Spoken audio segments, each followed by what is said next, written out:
এটা নামে অন করে দাও সমস্যা আচ্ছা 10 মিনিট পরে আচ্ছা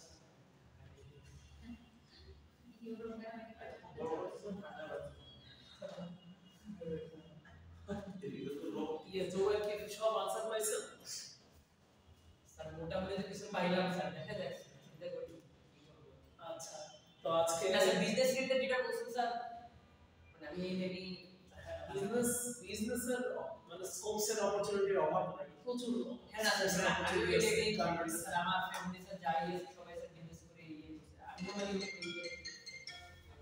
আর আপনি কিভাবে বিজনেস করবেন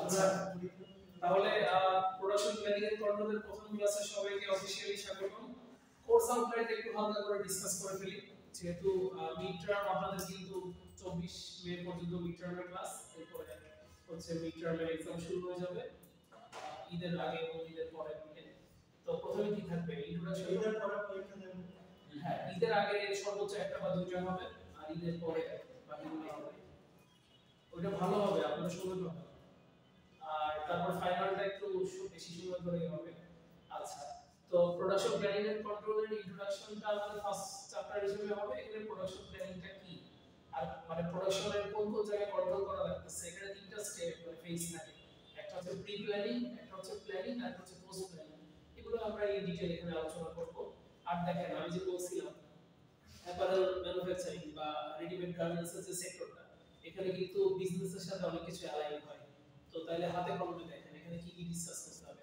আন্ডারস্ট্যান্ডিং দ্য মার্কেটপ্লেস আন্ডারস্ট্যান্ড করতে হবে and the customer needs customer আসলে কি চায় কিভাবে চায় designing a customer driven marketing strategy টপিকগুলো দেখছেন তারপর preparing and integrated marketing plan and programme building customer relationship capturing value from customer and changing marketing landscape সবগুলো বিজনেস ওয়ার্কে অ্যালাইন করতেছে তাই কিন্তু মূলত প্রোডাকশন প্ল্যানিং এর কন্ট্রোল কি ওইটাই আপনাদেরকে আমি ভালোভাবে বোঝানোর চেষ্টা করব এই চ্যাপ্টারে তারপরে আস্তে আস্তে আমরা আইপি লেখাপড়া শুরু করেছি মানে ইন্ডাস্ট্রিয়াল প্রোডাকশন ইঞ্জিনিয়ারিং এর লেখাপড়া শুরু করেছি পিএস প্রোডাকশন সিস্টেম আমি বোর্ডে কিছু লিখে দিয়েছিলাম আচ্ছা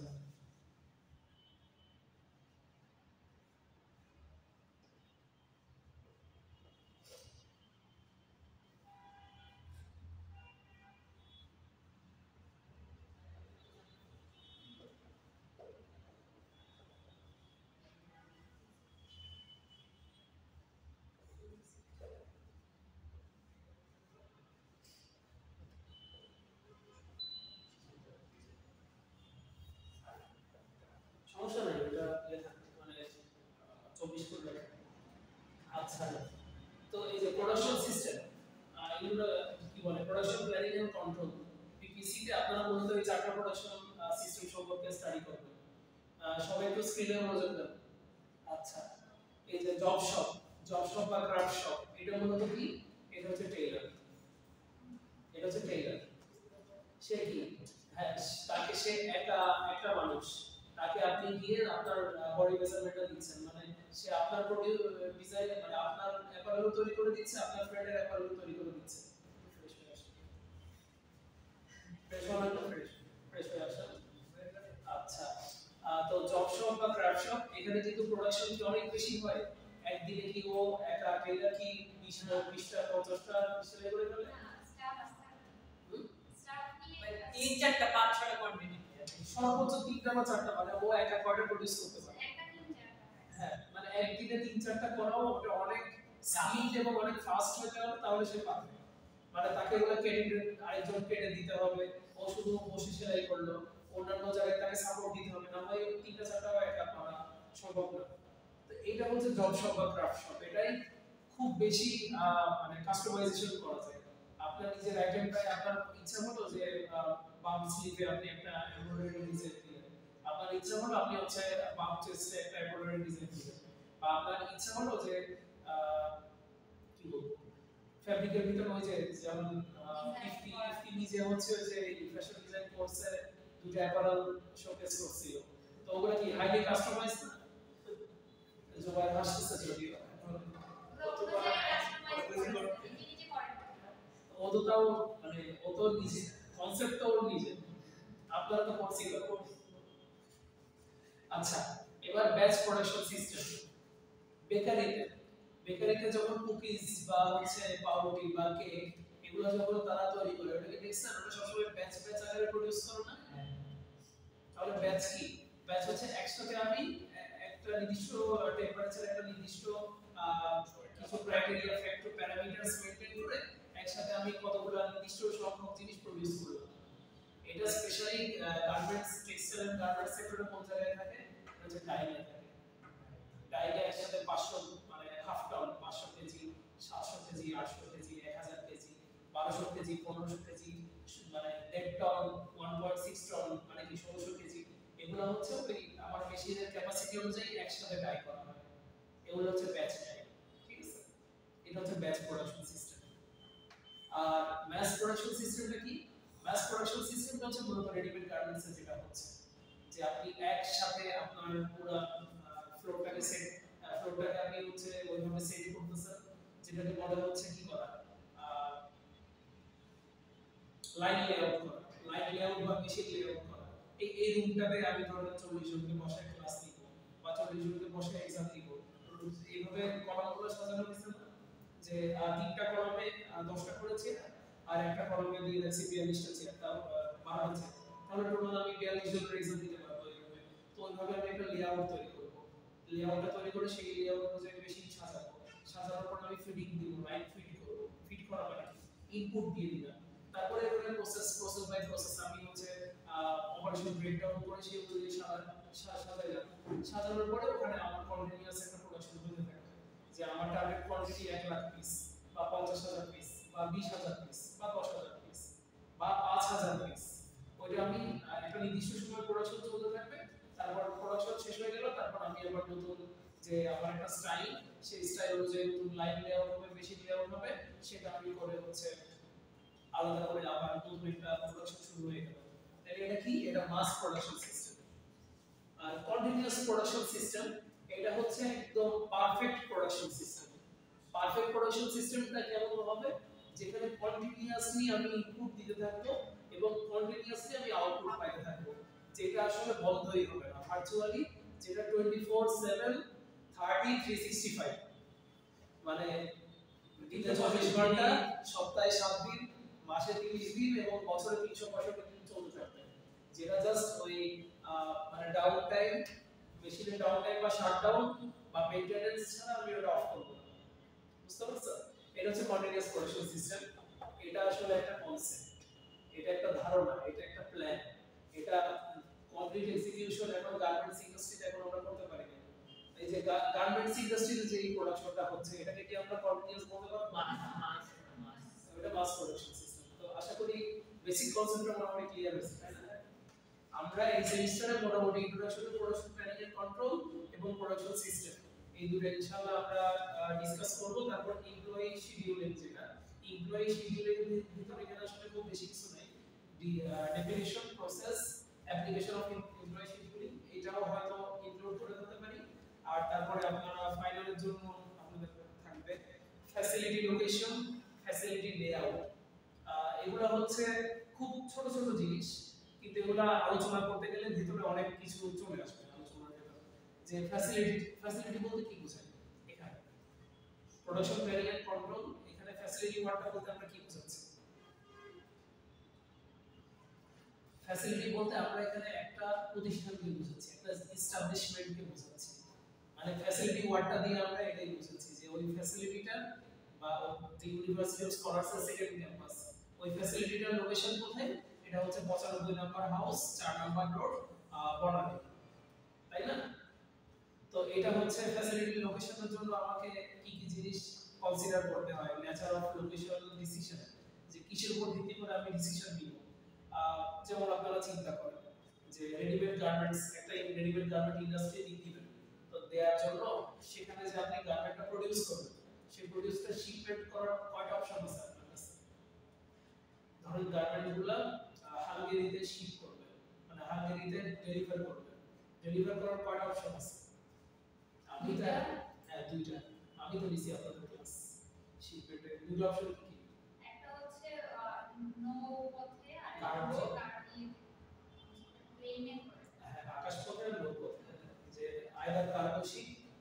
হচ্ছে প্লেন, তাই না?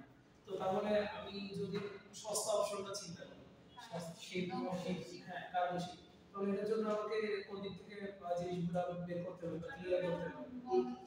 চট্টগ্রাম বন্দর। এবার এটাও ভ্যারি করতেছে, ডিপেন্ড করতেছে আমি কি পূর্বে পাঠাবো নাকি পশ্চিমে পাঠাবো, তাই না?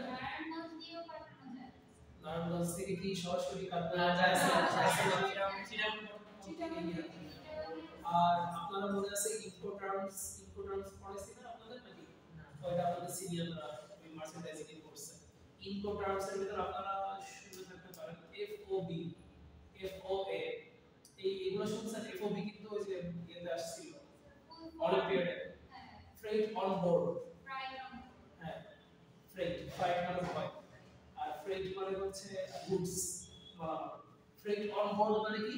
ফ্রেট অন বোর্ড এমন একটা ট্রান্সফার, এমন একটা হচ্ছে শিপমেন্ট সিস্টেম যে আমি যে আমার যে গুডস গুলা, আমার যে পণ্যগুলো আমি হচ্ছে জাহাজে তুলে দিব, একদম জাহাজে তুলে দেওয়া পর্যন্ত আমার দায়িত্ব। জাহাজে উঠে গেলে সেই জাহাজ থেকে জাহাজটা পৌঁছে দিবে ওই বন্দরে, যে বায়ার সে নামাই নিবে, ওটা তার দায়িত্ব। তো এই জিনিসগুলো করার জন্য আমার ফ্যাসিলিটিটা কেমন হতে হবে? আমার হচ্ছে এমন জায়গায় ফ্যাসিলিটিটা হতে হবে যে আমি বন্দরে খুব সহজে জিনিসটা পাঠিয়ে দিতে পারবো, অথবা বন্দরের কাছাকাছি হতে হবে, তাই না? মানে আমার যে লোকেশনটা এটা কোথায় হতে হবে? চট্টগ্রামের আশেপাশে হলে সুবিধা হয়।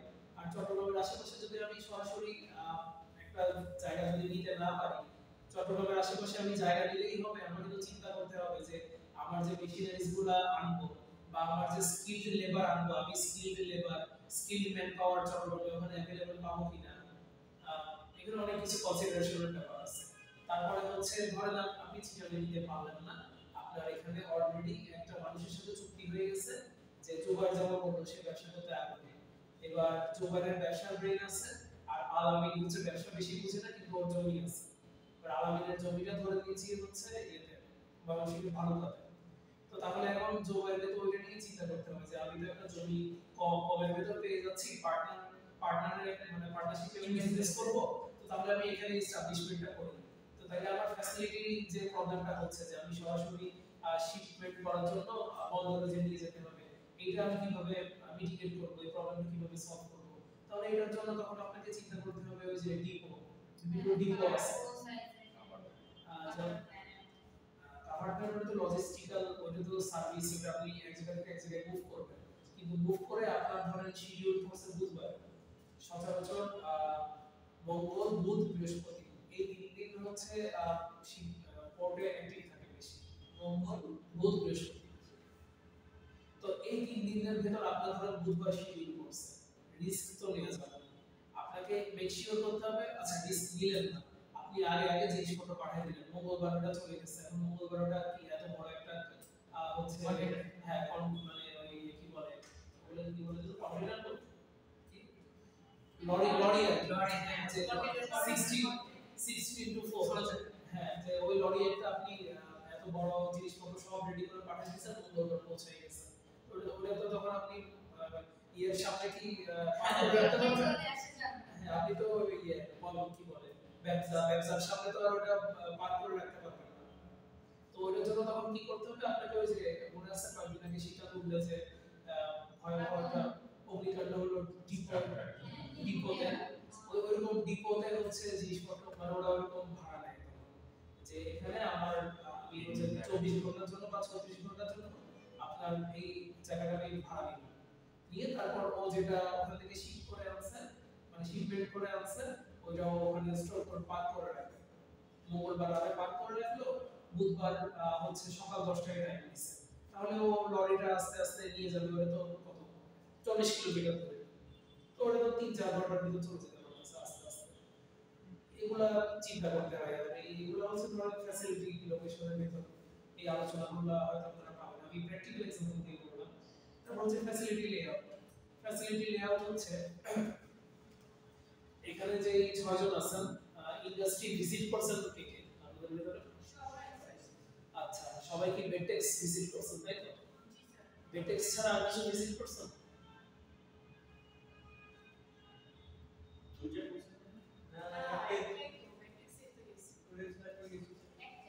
আচ্ছা বেটেক্সটা আসলে আচ্ছা ঠিক আছে, বেটেক্স কি খুব সুন্দর एग्जांपल দেয়া যাবে। বেটেক্সে কি কোনো ডাইং ফ্যাসিলিটি দেখছিলেন? রাইট ডাইং ছিল? হ্যাঁ ছিল না ডাইং ছিল না ওয়াশিং ছিল? ডাইং ওয়াশিং ডাইং ছিল না ওয়াশিং ছিল? ঠিক আছে, ওয়াশিংটা কি বিল্ডিং এর চারতলার উপর ছিল না? না কেন ওটা তো চারতলার উপর করা যেত না? না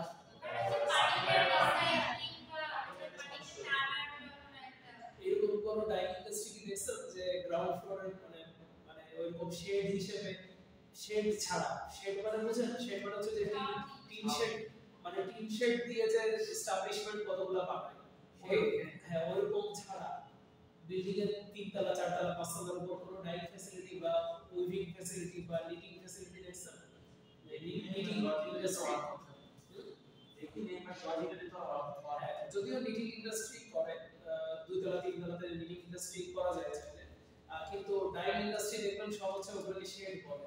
গাজীপুরে শেড, এই এটা যে শেড ভাড়া পাওয়া যায় সেই শেড, যেমন আমার নিজের আঙ্কেল দুটো শেড ভাড়া দিয়ে উনি হচ্ছে কি করতো সার্কুলার নিটিং মেশিন কিনছিল, উনি হচ্ছে রিফ্যাক্টরিং করে তো করার স্লিভের নিট। তো যাই হোক এই জিনিসগুলা, এটা কি ফ্যাসিলিটি লেআউটের ভিতরে এই জিনিসটা পড়ে। ফ্যাসিলিটি লেআউট, এই যে 5 নাম্বার যেটা দেখতেছেন যে আপনার ফ্যাসিলিটি লেআউটটা কেমন হবে, এটা হচ্ছে আপনার প্রসেসের উপর ডিপেন্ড করে, মেশিনারিজের উপর ডিপেন্ড করে। যে যেখানে খুবই হেভি মেশিনারিজ আছে এবং যেখানে হচ্ছে আপনার র ম্যাটেরিয়াল যেগুলো বা আপনার প্রসেসের জন্য প্রচুর পানি লাগতেছে, সেই পানিটা আবার পলিউটেড হয়ে বা ওই যে মানে ইটিপির ভিতরে আমাকে পাঠানো লাগতেছে, অনেক প্রসেসিং করা লাগতেছে, এগুলো আমি চাইলেও 10 সালের উপর করতে পারবো না, পারবো হ্যাঁ পসিবল না, এবং ওটা হাই রিস্ক, একটা হাই রিস্ক ফ্যাক্টর তৈরি করে। যে জাস্ট রানা প্লাজার উপরে 12টা ভারী ভারী জেনারেটর চলতো, সেই ভারী ভারী জেনারেটরের ভাইব্রেশনটাই বিল্ডিং দিতে পারে, তাই না? মানে ওরকম লাইট, যতটুকু লাইট ওয়েট রাখা যায় উপরে, আপনি যখন ধরেন 20 তলা বিল্ডিং করলেন, যে আপনার ইউনিভার্সিটি স্কলারস বিল্ডিংটাই, তো ওখানে যদি আপনি খুব ভারী ভারী মেশিন প্রত্যেকটা ফ্লোরে রাখেন এবং সেগুলো ভাইব্রেট করতেছে, ওরকম মেশিনটা কিন্তু বিল্ডিং এর কনস্ট্রাকশনের মানে বিল্ডিং এর যে কোরই তো নড়ে যাবে, ভেতরেই তো তার নিজের কোরটাই নড়বড়ে হয়ে যাবে এবং ওটা একটা হাই রিস্কে থাকবে পুরো বিল্ডিংটা। তো যাই হোক এগুলো ফ্যাসিলিটি লেআউটের সময় চিন্তা করতে হয়। আর কি কি চিন্তা করতে হয়, আপনারা যে র ম্যাটেরিয়ালগুলো নেবেন, স্টোর রুম যেটা বলে, ইনভেন্টরি যেটা বলে, স্টোর রুম, ওগুলা সচরাচর কোথায় করা হয়? নিচতলায় অথবা দুইতলায়, হাইস্ট দুইতলায়। যে নিচতলায় আমার এতই মানে ফুল প্যাকড হয়ে গেছে যে নিচতলায় আমি আর বেশি কিছু রাখতে পারতেছি না, তখন সর্বোচ্চ দুইতলায়। ল্যাবগুলো দেখবেন মোস্ট অফ দ্য কেসে দুইতলায় করা হয়, যাতে স্টোর থেকে আমি সহজে জিনিসপত্র নিয়ে যেতে পারি, নিয়ে টেস্ট করে আবার এগুলো বেটেক্সের উপরে ল্যাব ছিল। আর যেগুলো গার্মেন্টস ইন্ডাস্ট্রি, মানে ফান্ডামেন্টালি গার্মেন্টস ইন্ডাস্ট্রি, ওদের আবার ল্যাব ফ্যাসিলিটি একটু কম থাকে, সম্পূর্ণই নাও থাকতে পারে, কিন্তু টেক্সটাইল ইন্ডাস্ট্রিতে মাস্ট ল্যাব থাকবে, ওদের নিজস্ব কিছু টেস্ট করার ল্যাব থাকবে, ফিজিক্যাল ল্যাব, যেগুলোতে বিভিন্ন ফিজিক্যাল টেস্টিং করা যায়। আর এই লেআউটেরও প্রকারভেদ আপনারা পড়বেন। তারপরে হচ্ছে ওয়ার্ক মেজারমেন্ট, বোরিং লাগতেছে বেশি সবাইকে দেখতেছি।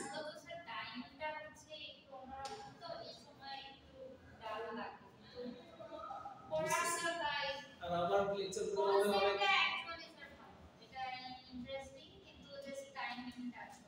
আপনারা ওরকম নিজেদের ইয়ে লাগলে মানে ফ্রেশ হওয়া লাগলে আপনারা যে কোনো টাইমে গিয়ে ফ্রেশ হয়ে নেবেন। আমি এর চেয়ে বেশি কিছু তো অফার করতে পারতেছি না। আচ্ছা, আর এরপরের চ্যাপ্টারগুলো আমি শর্টকাট একটু বলে দিই। ওয়ার্ক মেজারমেন্টটা যেটা, এটা হচ্ছে আইই, ইন্ডাস্ট্রিয়াল ইঞ্জিনিয়ারিং এর একদম বেসিক হার্ট। যারা ওয়ার্ক মেজারমেন্ট জিনিসপত্রগুলো ভালো মতো বুঝতে পারবেন, আমি কি অপারেশন ব্রেকডাউন দেখাইছি আপনাদেরকে, মানে কাপড়ের ইঞ্জিনিয়ারিং, যে প্রত্যেকটা জিনিসের কিন্তু ইঞ্জিনিয়ারিং হয়। ইঞ্জিনিয়ারিং মানে কি, যে এই জিনিসটার বেসিকে চলে যাব, এটা কিভাবে তৈরি হলো, একদম মানে জিরোতে ব্যাক করব আমরা, 100 থেকে 0, যে কিভাবে এটা 0 থেকে 100 হয়েছে। তো এই স্পেশালি যখন কোনো না আপনারা তো মানে আপনাদের সিনিয়র মেসেজ পড়াইছে, আপনাদেরকে পড়ানো হয়নি, তো ধর এই শার্টটা বা আমি যে শার্টটা পরে আছি, এটার অপারেশন ব্রেকডাউন কি, এটা শুরুতে কি ছিল, পরে কি হয়েছে, কোন প্রসেস আগে হয়েছে, কোন প্রসেস পরে হয়েছে, এবং এই প্রসেসগুলো কিভাবে রেগুলেট করব, প্রসেসগুলোর অল্টারনেট কিভাবে বের করব, এবং এসএমভি স্ট্যান্ডার্ড মিনিট ভ্যালু। ইন্ডাস্ট্রির কারেন্সি হচ্ছে এসএমভি।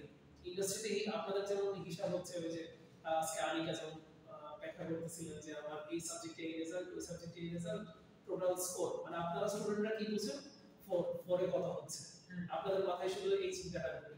আর ইন্ডাস্ট্রিতে ওদের মাথায় সারাদিন ঘুরে এসএমভি, যে আমার এসএমভি এত, আইরা চিন্তা করে এসএমভিটা কমাইতে হবে, প্রসেস অপটিমাইজ করতে হবে, আমার র ম্যাটেরিয়াল রিলেটেড যে ওয়েস্টেজ, ওই ওয়েস্টেজ কমাইতে হবে, মেশিন রিলেটেড ওয়েস্টেজ কমাইতে হবে, সময় রিলেটেড ওয়েস্টেজ কমাইতে হবে, প্রসেসটা অপটিমাইজ করতে হবে, এসএমভি কমাইতে হবে, প্রোডাকশন বাড়াইতে হবে, এফিসিয়েন্সি বাড়াইতে হবে। এগুলো ওয়ার্ক মেজারমেন্টের আলোচনা। আর ইনভেন্টরি ম্যানেজমেন্ট, ইনভেন্টরি ম্যানেজমেন্ট হচ্ছে নেসেসারি ইভেল। নেসেসারি ইভেল মানে কি? আচ্ছা ইভেল না, আচ্ছা ইন্ডাস্ট্রিতে কাজ তিন প্রকার। একটা হচ্ছে ভ্যালু অ্যাডেড কাজ, যেটা হচ্ছে অপারেটর সরাসরি সেলাই করতেছে, ও নিজে ভ্যালু অ্যাড করতেছে সরাসরি। আর আরেকটা কাজ হচ্ছে নট ভ্যালু অ্যাডেড কাজ। নট ভ্যালু অ্যাডেড কাজ কি? ডকুমেন্টেশন করা।